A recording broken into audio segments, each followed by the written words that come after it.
Bonjour à tous et bienvenue. Aujourd'hui, nous avons décidé de vous parler de la médiation familiale patrimoniale. Le groupe des MFDE libéraux est un groupe qui est un ensemble en fait de médiateurs, tous diplômés d'État, qui exercent en libéral. On a eu à cœur de vous faire partager en fait nos expériences et les thèmes en fait qu'on voit le plus généralement dans nos cabinets. Aujourd'hui, donc, la médiation familiale patrimoniale va vous être présentée par deux médiateurs diplômés d'État. Nous avons Blanche de Noyel Avramesco, qui, elle, exerce depuis 2011, et Hélène Abelson-Gebhardt, qui, elle, exerce depuis 2008. Et moi, je suis Alexandra, membre aussi de MFDE Libéraux, et je vais jouer aujourd'hui un rôle d'animateur. Sur cette chaîne YouTube, en fait, vous retrouverez toutes les vidéos. Regardez-les, faites des commentaires. On va vous parler d'autres thèmes également qui sont la médiation de couple, les médiations intergénérationnelles, les médiations dans les cas de familles recomposées. Donc, n'hésitez pas, visionnez-les. Et puis, sinon, vous pouvez nous contacter aussi directement via notre site Internet. Alors, la médiation familiale patrimoniale, ce sont à la fois les médiations familiales successorales et donc à la suite d'un décès, lorsqu'il faut partager des biens. Ça peut aussi être des médiations de partage de biens, par exemple, lorsqu'il faut liquider une SCI, une société civile immobilière familiale. Donc, ce n'est pas uniquement lorsqu'il y a un décès. On dit qu'une famille sur 5 connaît des mésententes vraiment tenaces au moment des successions. Je ne sais pas si vous connaissez la phrase de Sacha Guitry qui dit « Oh, regardez cette famille, comme elle s'entend bien, on voit qu'elles n'ont pas encore hérité. » Blanche, quelle est ton expérience ? Alors, peut-être un premier retour d'expérience sur ces médiations familiales patrimoniales, ce serait de parler de la question de la durée de la relation dont les gens viennent parler lors de ces médiations. C'est vrai qu'en médiation familiale où nous recevons des couples, il est assez rare que nous recevions des couples qui se séparent après 65 ans de vie commune. De même, quand il s'agit d'une matière commerciale, on n'évoquera que la durée de la relation contractuelle. En revanche, en matière successorale, par exemple, mais également, voilà, enfin, en tout cas, en matière successorale, il va s'agir de la relation de toute une vie. Relation partagée ou non, d'ailleurs, avec ses parents, avec ses frères et sœurs. Et dans ces cas particuliers, la médiation est d'ailleurs souvent l'occasion d'évoquer des conflits familiaux anciens et même des secrets de famille. C'est vrai qu'en médiation, nous traitons surtout l'émotionnel. Ce n'est pas le juridique qui importe, ce sont les émotions. Et ce qu'on voit souvent, ce sont des rivalités dans les fratries. Et ce sont des rivalités anciennes qui, comme disait Blanche, remontent à l'enfance. Et comme nous voyons des gens souvent de 60-70 ans, ça fait vraiment des émotions qui se sont accumulées. Souvent, on pense qu'on n'a pas été aimé de la même manière par ses parents, de la même manière que ses frères et sœurs. Et il y a un livre que j'aime bien de Catherine Sélénet qui s'appelle « L'enfant préféré, chance ou fardeau ». C'est-à-dire que les autres pensent qu'un enfant a été avantagé. Et c'est vraiment des rancœurs qui s'accumulent. Je me souviens d'une dame qui avait dit « Oh, j'aurais préféré recevoir moins d'argent, mais plus d'affection ». C'est vraiment des phrases assez lourdes. Et on voit que aussi dans ce type de médiation, c'est que ce n'est pas forcément la valeur marchande des choses, mais la valeur sentimentale qui importe. Dans ces matières, il arrive aussi souvent, du coup, par rapport à ce qu'on vient d'évoquer, que les médiateurs soient amenés à accompagner un certain nombre de participants. Par exemple, 5 ou 6 frères et sœurs d'une même fratrie lors d'une succession. Ce nombre plus élevé peut-être de participants, la possibilité également qu'ils soient éloignés géographiquement, ajoute une spécificité, voire même une complexité. Il arrive également que les participants à la médiation ne se soient pas vus depuis très longtemps, non seulement par rapport à cet éloignement géographique, par exemple, ou alors d'une mésentente, mais également, un autre exemple, si les héritiers sont issus de 2 unions différentes du défunt. Et de même, on remarque souvent en matière patrimoniale une importance particulière des absents dans les médiations. Ça peut être les parents, qu'ils soient décédés ou non, les beaux-parents, les conjoints des participants à la médiation qui peuvent avoir une influence sur les choix qui vont être affichés par un héritier.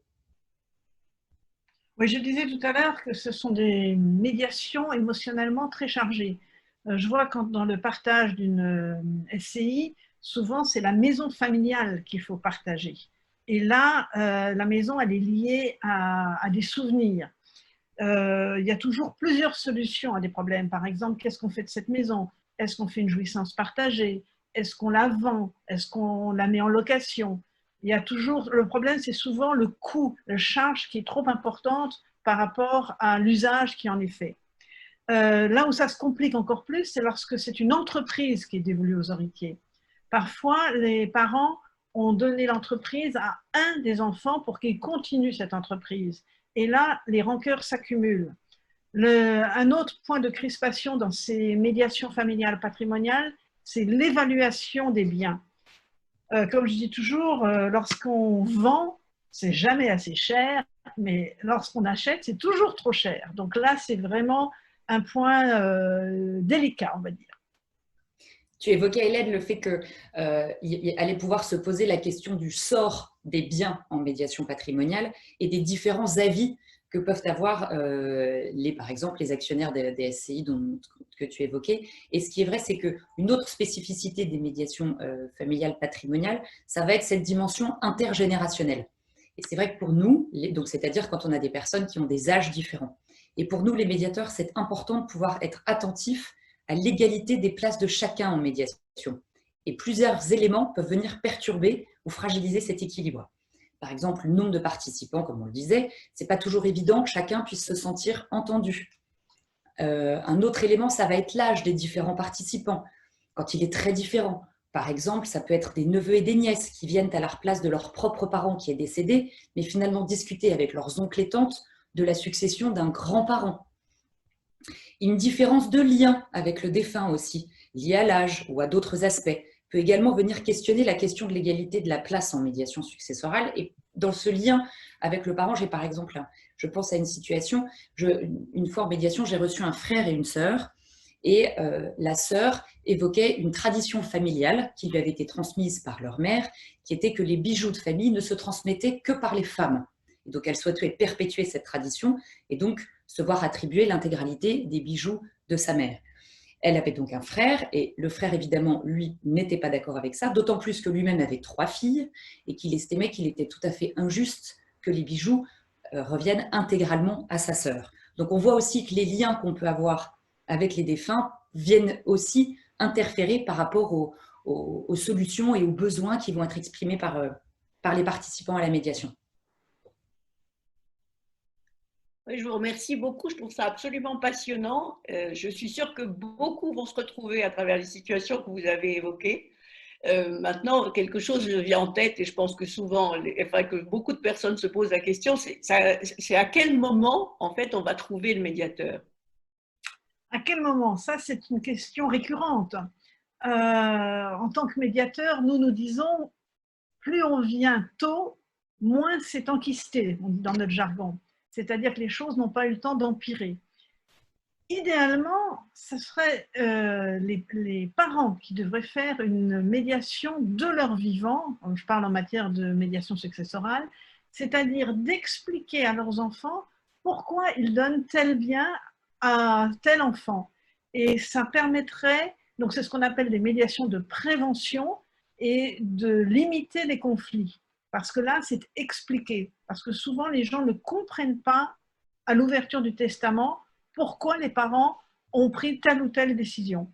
Donc, il n'y a pas de moment privilégié, parce que c'est quand même assez rare de faire encore des médiations de prévention, mais plus c'est pris tôt, meilleur, plus facilement sera trouvée une solution. Et puis, autre chose aussi, c'est qu'en règle générale, quand on parle de transmission, quand on parle de partage, quand on parle de succession, on pense tout de suite notaire. Quelle est la différence entre le médiateur et le notaire?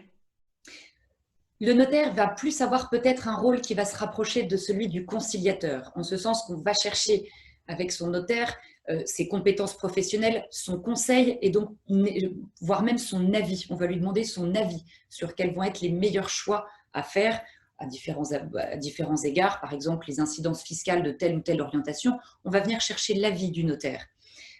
En revanche, et de même le notaire sera également incontournable quand il s'agira du partage de biens immobiliers, puisqu'il faudra que soit établi un acte authentique et seul le notaire peut établir ce type d'acte. En revanche, il est très important pour le médiateur, au contraire, de n'avoir aucune autre fonction que celle d'accueillir les personnes, de les aider à discuter et à échanger. Et bien au contraire, la posture du médiateur se veut neutre, donc elle ne donne pas d'avis. Et la question qui tue, c'est quand même combien ça coûte? Alors, le coût est variable puisque nous sommes des médiateurs indépendants exerçant en libéral. Chacun a son propre tarif. Ce qui est sûr, là où je pense que tous les médiateurs sont d'accord, c'est qu'il est important que chacun participe. C'est une forme d'engagement. C'est-à-dire alors on peut participer de façon inégalitaire. Tout se discute, il faut que tout le monde soit d'accord. On peut tenir compte de l'éloignement. Par exemple, si quelqu'un a des frais de déplacement, on peut tenir compte des revenus. Plusieurs solutions sont toujours envisageables. En tout cas, ce qui est assez fréquent, c'est qu'à la fin, si tout le monde bien sûr est d'accord, ce soit la succession qui finance le coût de la médiation, que le coût soit pris sur la succession. D'accord, merci. Et puis, je me posais aussi la question de savoir si, qu'est-ce qui fait que je vais choisir la médiation plutôt qu'un autre mode en fait, de réflexion? Alors, je dirais que ça dépend un petit peu du moment auquel la question de la médiation arrive. C'est-à-dire que la médiation peut arriver de deux manières. On va parler de médiation à titre conventionnel, c'est-à-dire qu'il va n'avoir aucun lien avec une procédure judiciaire. Et donc là, on retrouve ce qu'expliquait Hélène tout à l'heure, la médiation préventive, la médiation de projet dans lesquels on va préparer sa propre succession ou essayer d'anticiper la succession de ses parents. En médiation conventionnelle, ça peut être simplement des cohéritiers qui vont avoir l'idée eux-mêmes de se dire il serait intéressant qu'on vienne discuter en médiation, voire même parfois sur le conseil de leurs avocats. Et quand on se rapproche sinon du champ judiciaire, il peut y avoir une médiation judiciaire, c'est-à-dire qu'elle va être ordonnée par le magistrat. Et là, elle peut à ce moment-là éviter, alors si elle évite une procédure judiciaire, c'est qu'elle est plutôt à titre conventionnel, mais sinon, le magistrat peut ordonner une médiation afin d'essayer de mettre un terme à la procédure judiciaire. La procédure judiciaire, c'est souvent coûteux, c'est souvent long, surtout en matière patrimoniale, c'est l'expérience qu'on voit. On peut parler de plusieurs dizaines d'années de procédure. Et pourquoi choisir la médiation ? La médiation permet aussi d'aider à sortir de conflits souvent enquistés. On en a parlé un petit peu avant. Ça permet de comprendre sur quoi porte réellement le conflit. La question des règlements de compte, au sens propre comme au figuré. J'ai le souvenir, par exemple, d'avoir accueilli 2 frères en médiation, des messieurs d'un certain âge, ils avaient tous les deux plus de 80 ans, un grand patrimoine immobilier sur lequel il y avait beaucoup de conflits depuis des dizaines d'années. Et finalement, toute une partie de la médiation a porté sur le fait qu'il y en avait un des deux où leur père avait offert un petit vélo quand il avait 4 ans et que l'autre n'avait pas eu cette même attention de la part de son père. On revient sur ce que disait Hélène tout à l'heure, le sentiment de se sentir moins aimé. Et donc, on vient chercher à réparer, comme si on allait, le fait de se battre dans la succession pouvait réparer ce lien abîmé. Et donc voilà, et donc quand la médiation permet d'exprimer toutes ces émotions, ça permet aussi de pouvoir éventuellement aider à faire son deuil. De la même manière, aider à comprendre une attitude, un choix, un besoin, que ce soit le sien ou celui d'un autre participant, va permettre de favoriser justement par la prise en compte des besoins de chacun, d'ouvrir le champ des possibles et de pouvoir imaginer des solutions, une sortie, tourner la page. Et puis, à quoi aboutit la médiation avec le recul que vous pouvez avoir dans les familles? Qu'est-ce qui se passe un petit peu? Et puis, par exemple, par rapport à l'avocat, qu'est-ce qui se passe? Il y a plein de questions qui me viennent à l'esprit. La médiation n'aboutit pas forcément à la reprise de liens. On n'est pas là pour, faire que les gens s'entendent forcément. On est là pour qu'ils trouvent une issue satisfaisante pour tout le monde. Et je me souviens, moi, d'un cas où c'était un frère et une sœur, ils ont trouvé un accord, mais le frère a dit à sa sœur, je ne veux plus jamais te revoir. C'est assez dur à entendre, mais bon, ils ont trouvé une solution qui leur convenait aux deux, et ça acte quelque chose. Moi, je dirais qu'environ un accord, dans un cas sur deux, il y a un accord qui est signé et qui permet ensuite au notaire de formaliser l'acte de partage. En ce qui concerne le rôle des avocats, je pense qu'il est essentiel parce qu'ils sont là pour conseiller leurs clients, pour leur expliquer les conséquences de telle ou telle décision, et ils sont ce qu'on appelle accompagnateurs en médiation.